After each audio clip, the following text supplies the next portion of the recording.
Le Cameroun offre un extraordinaire concentré culturel et géographique de l'Afrique avec une agriculture qui lui garantit l'autosuffisance alimentaire. Pourtant, malgré cette réputation, le secteur agricole reste caractérisé par une faible productivité au regard des potentialités réelles du pays. Le paradoxe s'explique par la diffusion souvent inadéquate de l'information agricole. Entre les services de vulgarisation et la société paysanne qui assure plus de 80% de la production, les techniques ne s'accordent pas. Voici tout ce que je peux faire pour nourrir ma pauvre famille. Avec cultiver la cacaoyère, le plancton et un peu de macabo comme vous voyez là. Par contre, les innovations proposées sont favorablement reçues par les complexes agricoles modernes à capitaux publics ou privés étrangers. L'État, dans ses projets de promotion de l'agriculture, a bien ciblé cette portion de terrain, environ 40 000 hectares, pour, n'est-ce pas, créer cette agro-industrie de EVECAM. Les paysans, quant à eux, pratiquent systématiquement une agriculture de subsistance. La crise économique de 1987 viendra alors bousculer les habitudes vers une mécanisation et une diversification de l'agriculture. S'agissant de la stratégie de développement du secteur rural, il est question de moderniser les infrastructures et d'apporter les facteurs de production aux acteurs. Longtemps considérés comme acteurs passifs, les paysans boudent jusque-là les innovations proposées. Ce qui est perçu comme une action de modernisation de l'agriculture par l'État est pour eux l'expression d'une volonté de déculturation.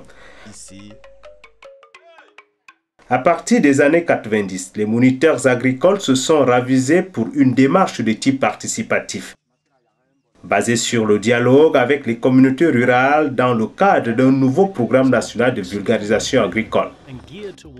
Et ce programme-là sera en fait le cadre privilégié d'orientation de toutes les actions qui devront être faites dans le domaine de l'agriculture. Le PNVRA, son nom de baptême, propose l'application simultanée d'un bloc de pratiques connexes, l'usage des meilleures semences, la préparation améliorée des semis et l'utilisation efficiente des engrais. Les démonstrations sur le terrain ont permis aux paysans d'être actifs dans un processus de communication réciproque qui leur a établi le lien avec les activités de recherche agricole.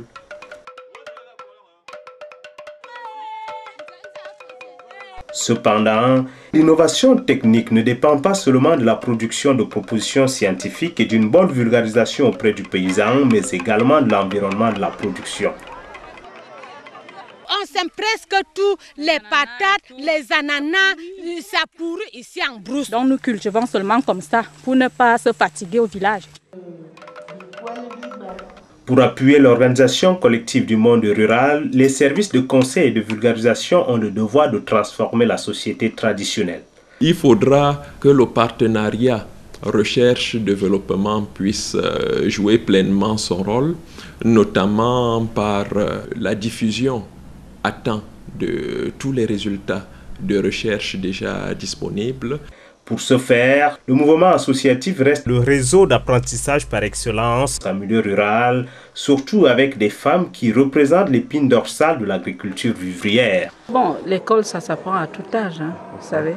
Ce qui est nouveau, même si on a 40 ans, on a 50 ans, avec un peu de bonne volonté, on y arrive.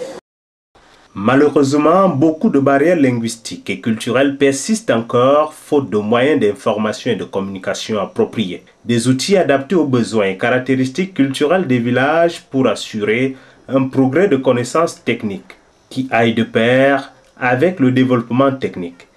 Il s'agit par exemple de créer dans tous les milieux paysans des centres multimédia communautaires regroupant les moyens d'information de proximité et les outils numériques de facilitation d'accès au TIC au service de la vulgarisation agricole.